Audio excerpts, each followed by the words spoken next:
السلام عليكم ورحمة الله وبركاته. ازيكم عاملين ايه؟ يا رب تكونوا بخير. اللهم صل وسلم وبارك على سيدنا محمد. النهاردة ان شاء الله هنعمل طريقة عمل الكشري. دلوقتي احنا فرمنا البصل في الكبة. بسم الله الرحمن الرحيم. حاطين هنا دقيق ونشا عشان البصلة تقرمش معانا.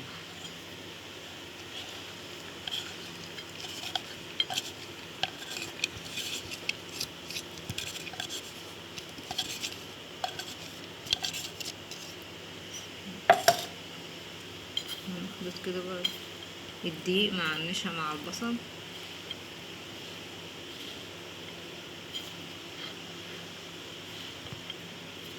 هو ده بقى السر بتاع المحلات اللي بيخلي البصلة مقرمشة وما تشربش زيت كتير. هما بيحطوا لها نشا ودقيق.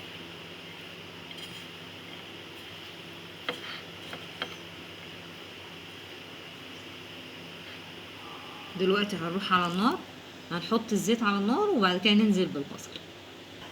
احنا هنا عاملين الطماطم في الخلاط وضايفين ليها توم وحاطين برضو مرق الدجاج وضربناهم مع بعض في الخلاط. تابعوا معايا. احنا دلوقتي حاطين برضو العدس على النار زي ما انتم شايفين اهو.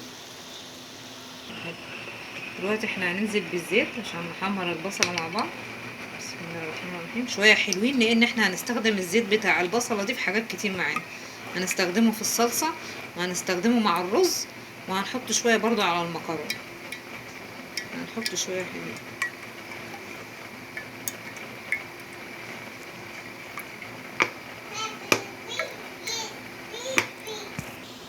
دلوقتي احنا حاطين الزيت بس عايزينه ايه يسخن شويه معانا. هننزل بقى بالبصل.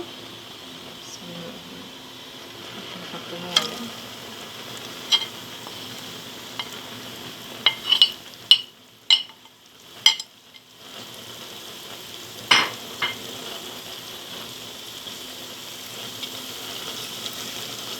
وهنحمره مع بعض.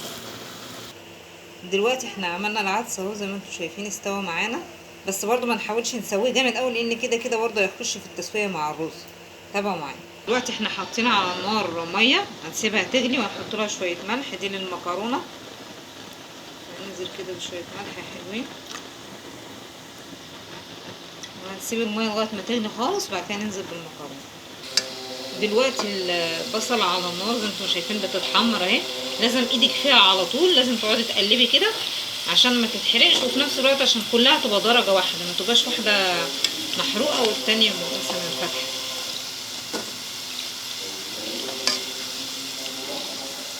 نقلبها كده زي ما انتم شايفين. هنحمرها ونرجع لها. زي ما انتم شايفين بقى لونها حلو ازاي. هنطلعها بقى دلوقتي عشان ما تتحرقش. دلوقتي انا حطيت ورقه مناديل برضو بتاعت مطبخ وهنصفي برضو عليها البصله زي ما انتم شايفين اهي.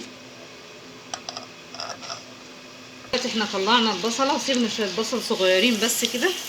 هننزل بقى شويه خل وعندنا شويه زيت طبعا على جنب عشان الرز.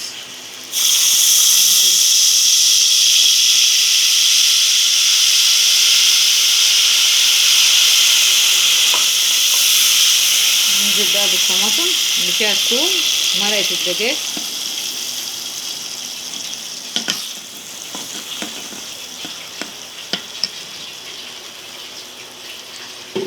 هننزل دلوقتي بشويه ملح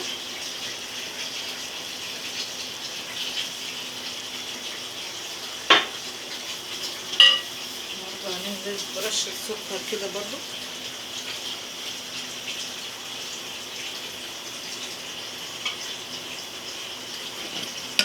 وهنسيبها بقى لغايه ما تتسبك. دلوقتي ميه المكرونه غليت. هننزل بقى بالمكرونه كده بسم الله. انا حاطه نوعين مكرونه، اللي هي الصغيره خالص اللي هي المرمريه، وبرده في اللي هي ايه النوع التاني. حطينا هنا شويه زيت اللي كان فيهم البصل اللي قلنا لكم احنا هنسيب شويه على جنب كده عشان خاطر الرز. هننزل دلوقتي بالرز.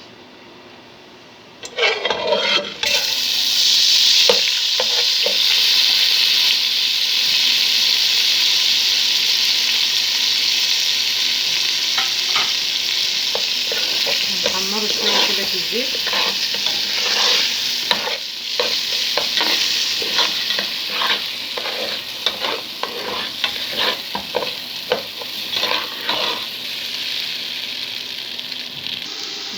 حمرنا الرز شويه كده هننزل بالعدس. لو عندك مكرونه سباكيتي قطعيها حتت صغيره كده في حجم الشعريه وانزلي بيها الاول وحمريها بالزيت قبل الرز. برضو محلات بره بتعمل كده المكرونه السباكيتي مش الشعريه اللي احنا عارفينها. دلوقتي احنا هنحمر العدس مع الرز زي ما انتم شايفين. طبعا في ميه على الكاتل كده بنسخنها نضيفها ونقعد مع بعض شويه كده ونرجع لها.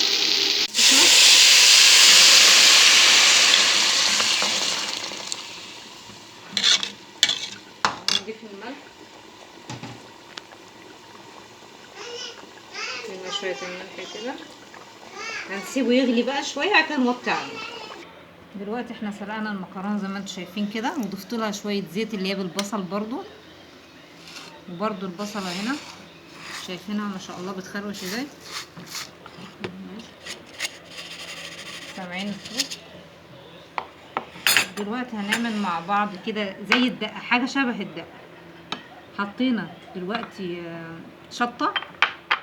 هننزل بشويه خل صغيرين بسم الله. وهننزل برضو بعصرة ليمون. نقلبهم كده مع بعض. مقطعة طماطم قطع صغيرة ننزل بيها برضو.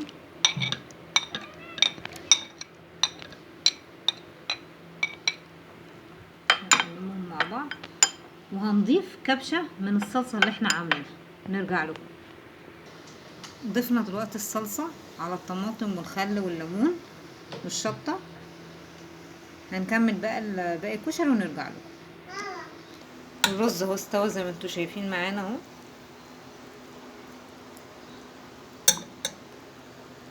هنغرف بقى الكشري مع بعض.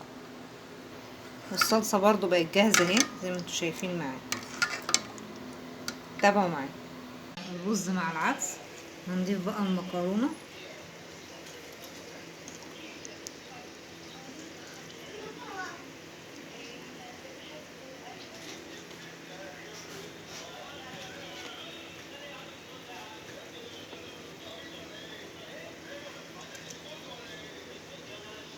هنحط الصلصة ونرجع. حطينا الصلصة. هنضيف بقى شوية بصل.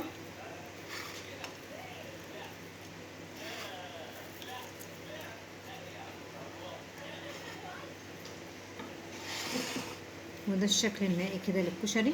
يا رب يكون عجبكم. ما تنسوناش بقى ان شاء الله باللايك والشير والاشتراك في القناة وتفعلوا زر الجرس عشان يوصلكم كل جديد. والصلصة اللي احنا عملناها هي برضو معانا. السلام عليكم ورحمة الله وبركاته.